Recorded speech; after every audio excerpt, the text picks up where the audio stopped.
So we just oh.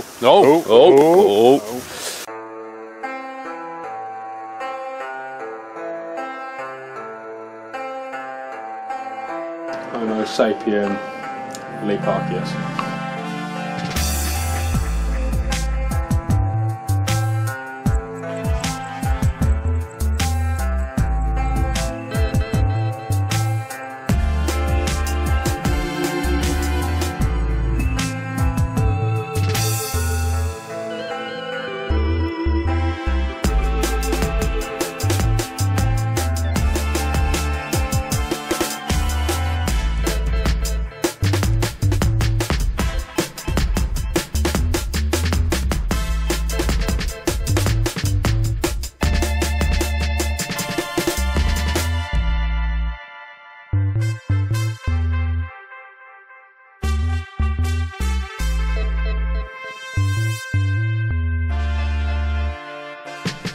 Welcome back to the workshop. So you join me today with a Prestige Cub. This little beauty is leaking. As you can see, this heel isn't very well. So we have fairly distinct swings. As soon as the sun comes out, the air guns come into the workshop because people to get them out after a 6-month period of nothingness, and they break. Or they bring in to have them filled up and they leak. So yeah, as you sure you can imagine, we fix them. As you can see, the seal is quite the wrong colour and the wrong shape, and it's, as you can see, all this sort of muck around it. That's not good either. So what we're going to do, we're going to pluck that seal off, probably chip it off by the look of it, and put a new one on.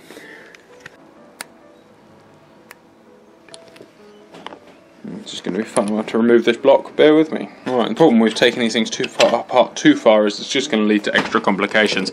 You reveal new seals that are in equally as bad order, but we're going to start by just replacing this and see if it gets it fixed. Now, this gun isn't in for a full service. This is for usually with a customer who we don't know. We'd recommend a full service mostly so their gun remains flawless, or else all you end up doing is working your way, having to get back inside the gun, fix the next point in the chain that's leaking, as opposed to just fixing a leak that they know is there. So, as you can see, this is coming out, I was going to say nicely, not very nicely at all, chunk by chunk. But I say, for this guy, we're really just about getting this gun back on the road. And being a Prestige Cub made in the Republic of Korea, spares are not the easiest thing to come by from our regular avenues. So, hopefully, what I've got will fit. There we go. We are clean. And as you can see, that is your old seal. Where this gun is a little bit rarer than others, certainly a little bit more abused than others, I've just popped the front out there and a few other bits, and actually every single seal is knackered. So the seal I've got, although it is a partial, won't be able to finish this gun completely. So I'm going to get what I can done now, put it in parts in a big box, and then go on the hunt for a Prestige Cub seal kit.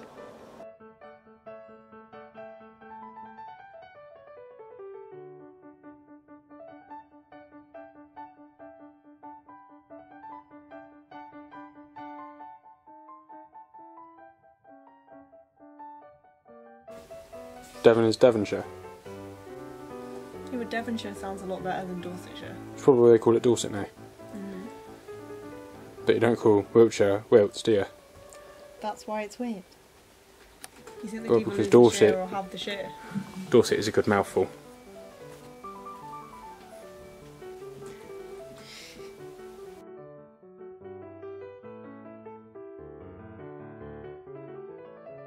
We see a typical spoiled kid growing up in a world of wealth named hunting. He has no real gun development skills if a John Browning machine made in year 1915 gun design other than a shotgun is thrown at him in pieces he doesn't understand it, and he talks like he developed and designed the guns. Those guns that used in the UK are mostly doubles, and all of them are made by John Browning before he died in terms of technique. I'm sorry, but this young man has way too big an attitude if you ask me. What gun's it about? Top 5 budget guns. I mean, that guy obviously owns a Browning. No, you see, I don't think so. I think this guy doesn't like Brownings. I think this guy doesn't like me because Yes. I like expensive guns. And as far as I see, essentially what he's saying is the guns used in the UK are mostly doubles, so he hates the UK. Yeah. And then he hates the fact that I talk about expensive guns because, I don't know, is 1,500 quid an expensive gun? I think 1,500 quid is a wise investment in a gun. And I think there's some lovely guns to be had for 600 quid. There are very expensive guns. But 1,500 is at that point of you should probably just spend the money. I think we could just boil it down to, I think you're just watching the wrong channel. Pretty much. There's some channels out there that teach you how to make a shotgun for $5, so watch that, mate. Yeah. Are you going to reply with, you're probably looking for this show? Probably. Boom. Yeah. Yeah, we're happy with that? Yeah, why not? Boom.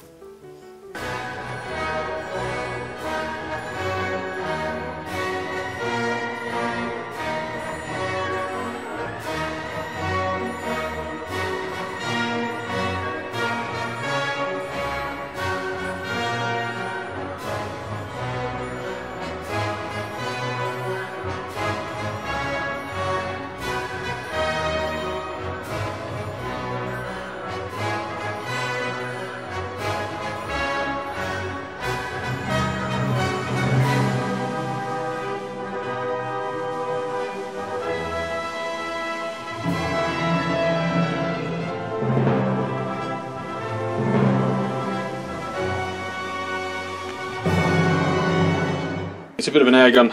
I get an air gun one. And here we go, another air gun. This is a Webley Raider twin, which we've seen, not this gun before, we've seen a few of them before. Pop it apart. An old seal.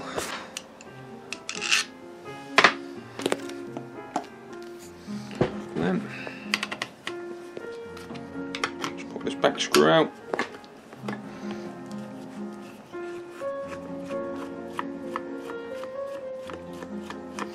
Always did it on a Phillips, which I suppose makes a lot of sense.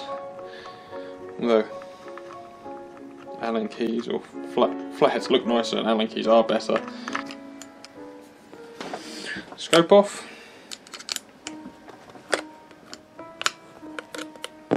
This one is in for full service and lacking in power. So first things first, we'll strip it, clean it, make sure she's happy, replace all the seals, and then we'll stick it over a chronograph, see what the gas flow is like. So the moderator won't come off, and it's not going back together particularly well either, and the barrel's loose, so all little things that you should probably just check periodically. So we're going to have to take this apart slightly different to as we usually would, as long as it actually wants to play ball, which it might not at all actually want to do. Great fun.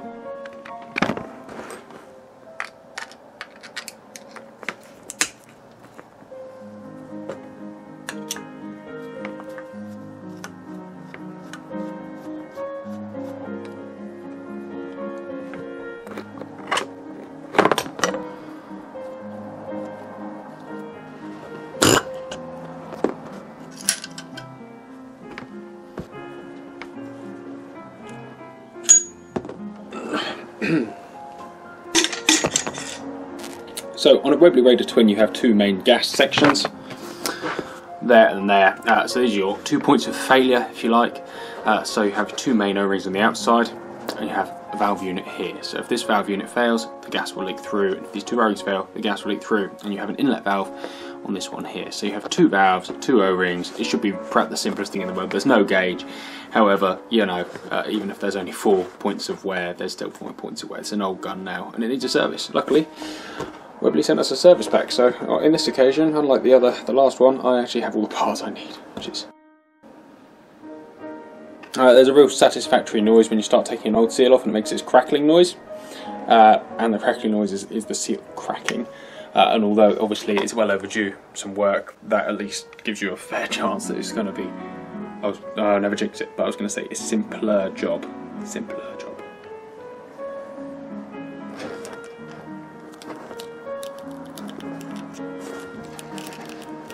There we go. Oh, makes you feel good, doesn't it? So the inlet seal has been changed.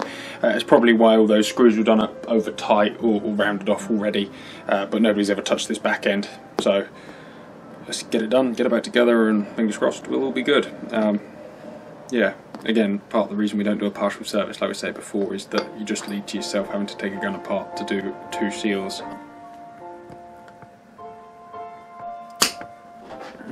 This little bad boy actually looks in very good condition. So just put it back in, make sure she's seating home.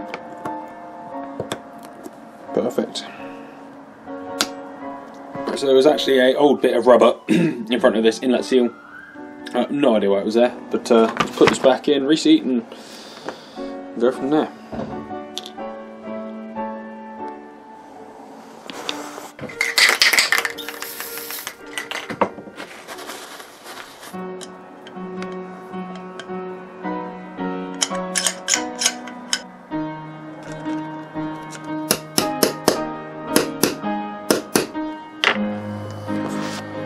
Is bolt, it is now straightish. It was bent at about 45 degrees, which is probably part of the reason it wasn't working, as well as the barrel not being aligned to the transfer port wasn't aligned, so the airflow was immensely restricted. So we're going to put the barrel back in, we're going to align the transfer port, we're going to put this back in, the probe, and hopefully that should have been where the power issue was from. That and the fact it was leaking, so it probably didn't have any gas in it either. As you can see now, you actually have a hole all the way through into the barrel. That won't fit through, but you have a hole all the way through into the barrel, and obviously if that hole isn't aligned properly, the air will just get stopped. So the fact that's aligned properly and the barrel is now tight, well, it will be once I tighten these up and put the nut in, we'll be laughing.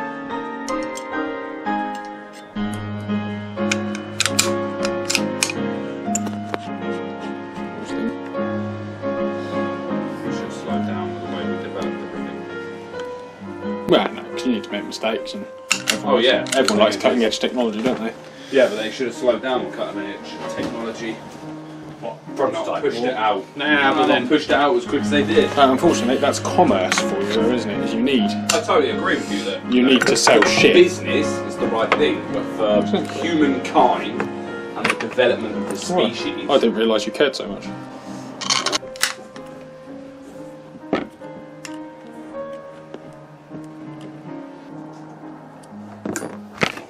Right, we're just back together and go fill it with a bit of wind, see how she holds. I just made a mallet reference, and I now feel old because nobody understood.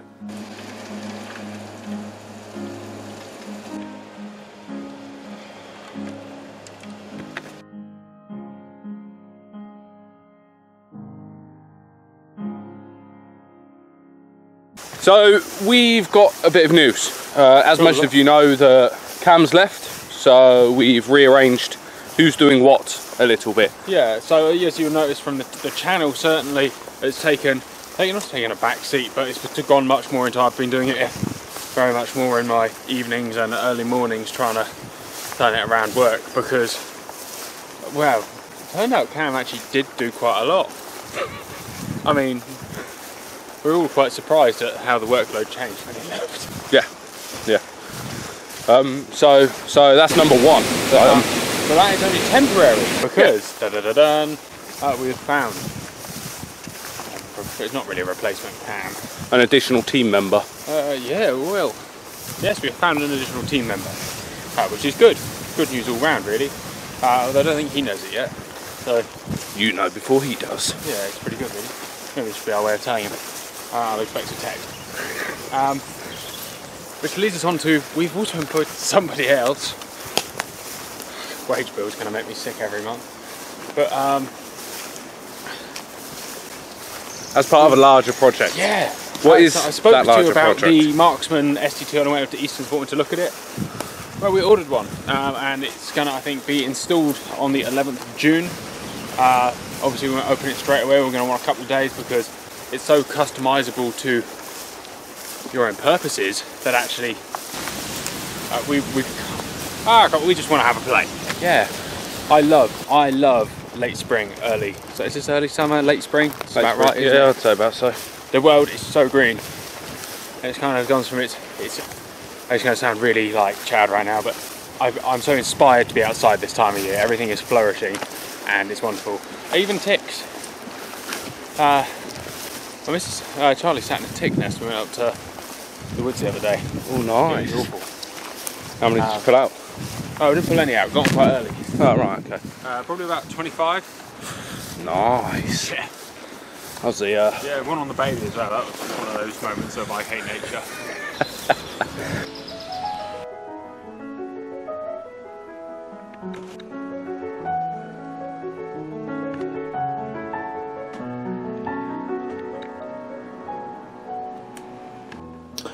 So we have here some spare hinge pins. So they made two different Beretta action widths. So when you're ordering hinge pins, make sure you get the right one. Thin action and wide action, or else these ones stick out a little way. Although it's actually the end of the world, and these ones go in a little way. They do the same thing. They just it's aesthetic. Also, quite funny. I noticed on this little pin here is actually you can notice if we spin it round where it's stamped. They kind of double stamped it on this one. Try and get the light off of it, but a small mistake from Beretta when they made this back in the 80s.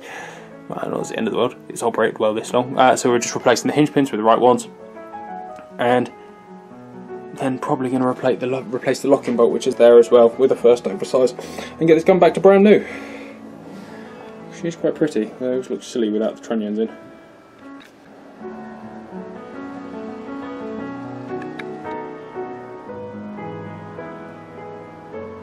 something that Johnny probably won't say to anyone, but Johnny went out stalking the other day, and as many people know, Johnny does have one particular rifle which he is madly in love with.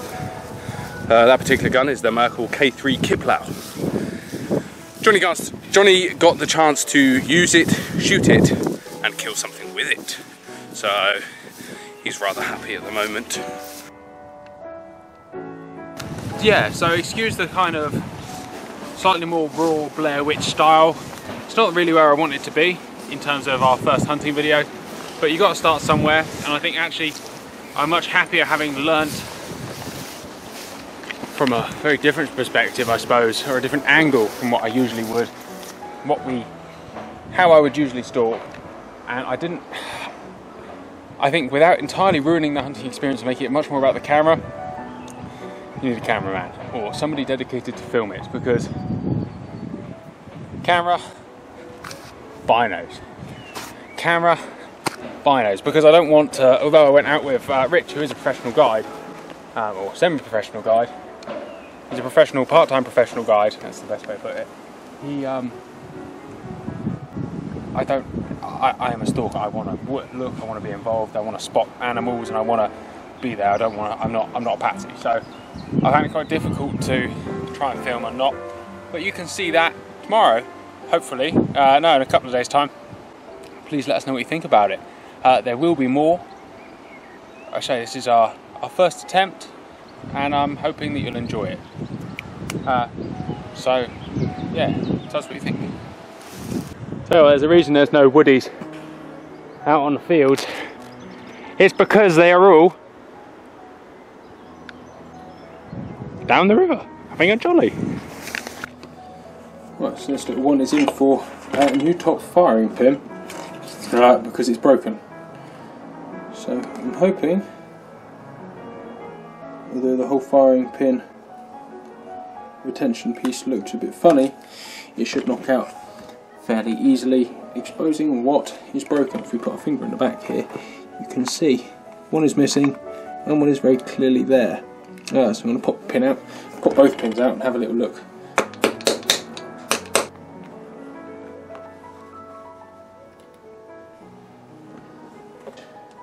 Very dirty as well, as you can see.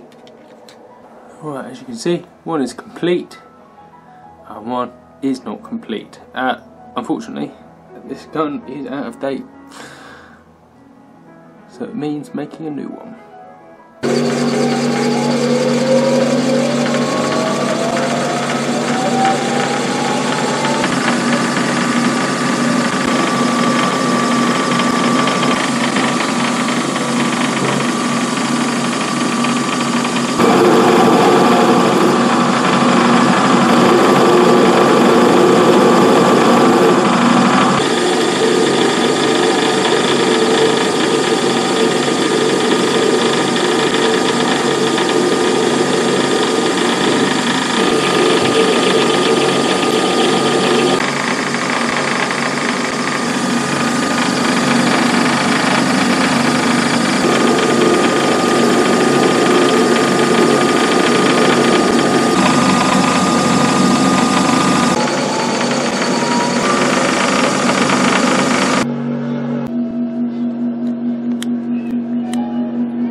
we are planning on, if you could possibly say, relaunching the YouTube. We're not changing anything. No, I wouldn't say relaunching, just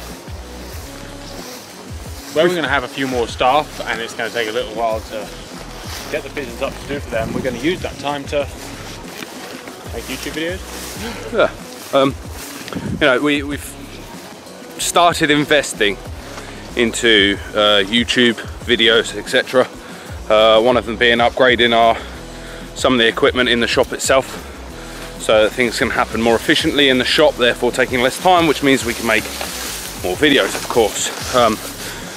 Now, one thing we are looking at is buying or getting hold of an additional camera. So we have two cameras. One of them is a DSLR, which is what we tend to use for reviews, or if it's a case of everything's very steady. You know, we've managed to pick up some bits and bobs, but we know that the focus on it isn't great, so we got a quick focus, handy. You know, we call it the handy cam, which is this one here. The quality inside isn't great. Quality outside is reasonable. You know, it does the job, and the whole purpose of it was we're going out to do a video because we've got 5 minutes, you know, or I need a camera for the workshop that I'm not going to break. Something quick and simple. That's this. Okay, the handy cam. It's a grab and go. So you simply, you know, you grab the camera, you go out. It's not heavy. You don't have to worry about focus. You press the on button and done. That's kind of it. So we're looking at getting hold of an additional, maybe something of a mixture of the two. So not necessarily. What was it? This is Sony RX10? RX10, I think. So the research we do tends to be outside of the shop because it's nice and quiet and we're chilling out. So we spend most of our evenings looking at gear. Camera gear, by the way. For work. Nobody thought that apart from you, because, you know, you're from here we there. go. You can't say it on YouTube where you're from, but you know where you're from. We're looking, the Sony RX10 cropped up as a suggestion. But it can also do, what, 128 frames per second or something? Or? Yeah, so no, it wasn't. It was like 600 frames per second, so it was slow-mo. Super slow-mo, yeah, and yeah. good quality super slow-mo. Yeah. Now, some of you will have noticed we put slow-mo in videos before. That's basically done manually, you know. Or off of an iPhone. Or off an iPhone. Now, we're not saying that, oh, we need slow-mo. But slow-mo is cool. Slow-mo is cool. You know, everyone's seen bits and bobs in videos of slow-mo happening, and it does add that bit of coolness.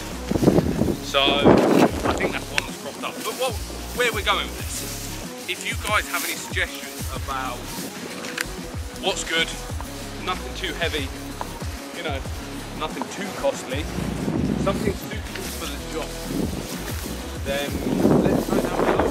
You know, we're not experts.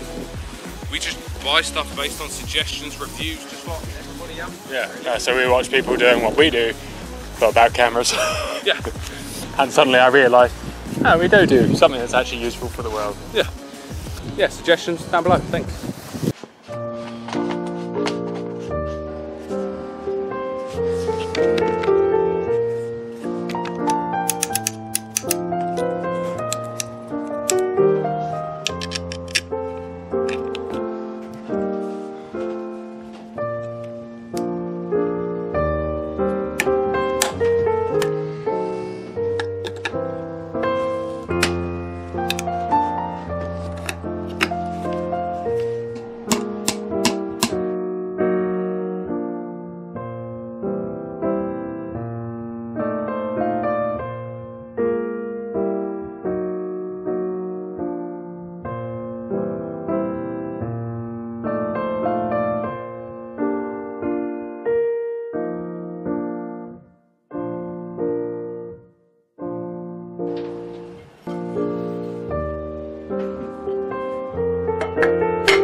Who remembers the time that Dan crossed the river just here? It wasn't that deep. No, you would have drowned in that. Yeah, that's a little bit deeper. Oh, I'm having flashbacks. None of you remember that Johnny peer pressured me into stripping down. Yeah, well, I didn't want you whinging or having to go home early because you had wet clothes. I haven't got anything child size that'll fit you in the shop. No, you don't. And the trousers that I did get hold of are enormous.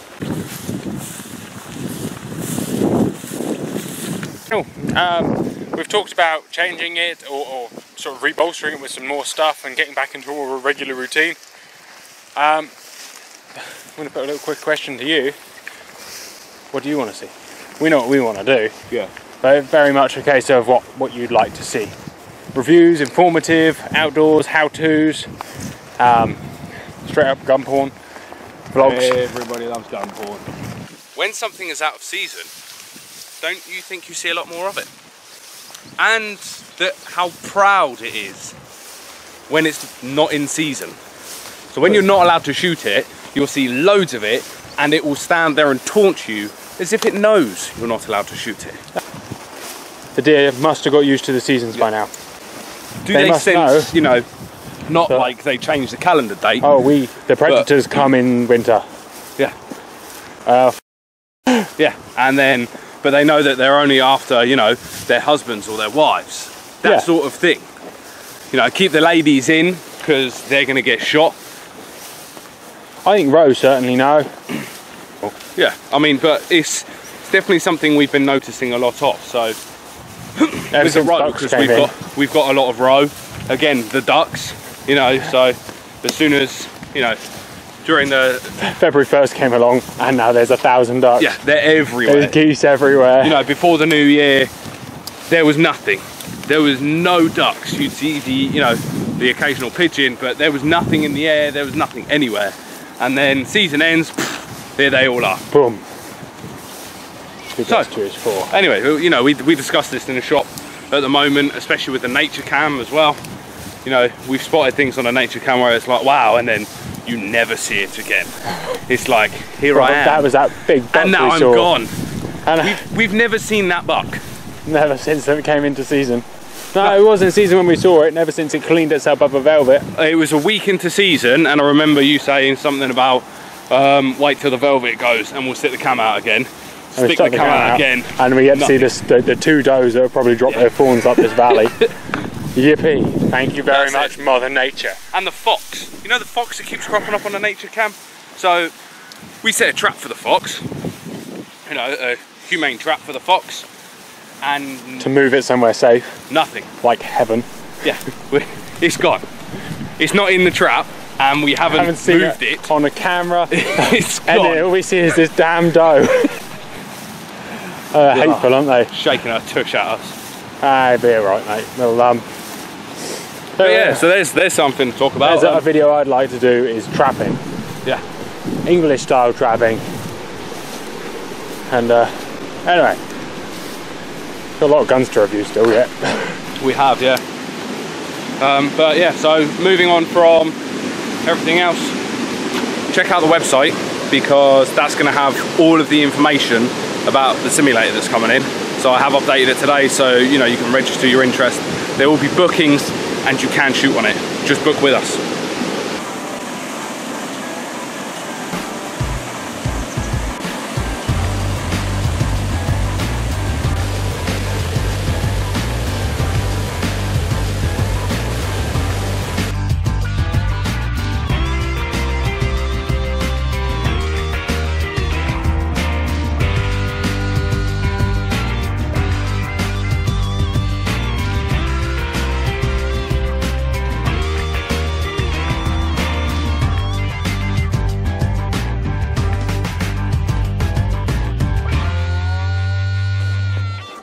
This is a DT10 trigger. I'm just suffering with an immensely dry mouth, so I'm going to have myself a quick drink. And before I do what I need to do to it, I'm going to show you how the trigger detaches. It's quite clever, really. So, when you push the safety off, it doesn't really do a lot, you see. However, when you push the safety all the way off. It's probably better from this angle. You can watch this little bar here. Suddenly that intercepts with the top lever, and as the top lever pushes back, it's going to be a difficult one to show you from this side, so I'm going to ask you to come round here. The top lever goes from this side.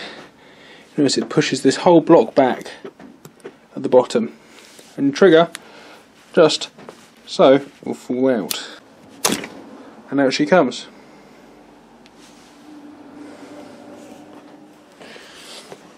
And similarly on the way in, she just drops in like that, and in she goes. So on the way in, as long as you haven't actually done anything, this top lever is still central, you can just pop it in, thus.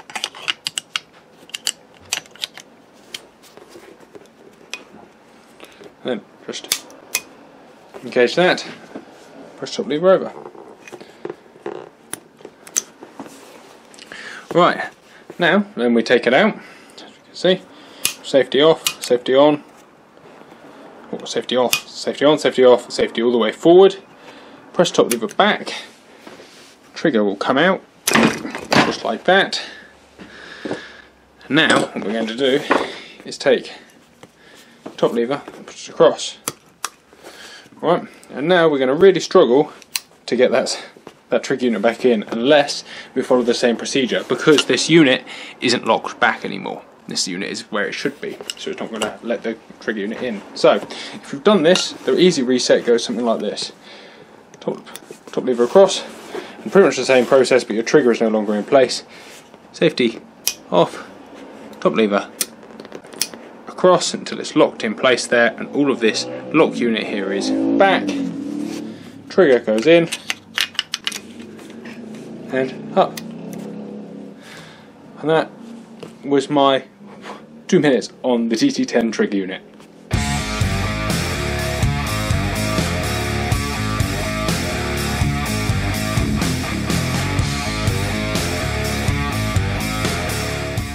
So if we put the camera here, actually it makes me look like less of an idiot. So safety goes all the way off, top lever goes all the way across until it clicks.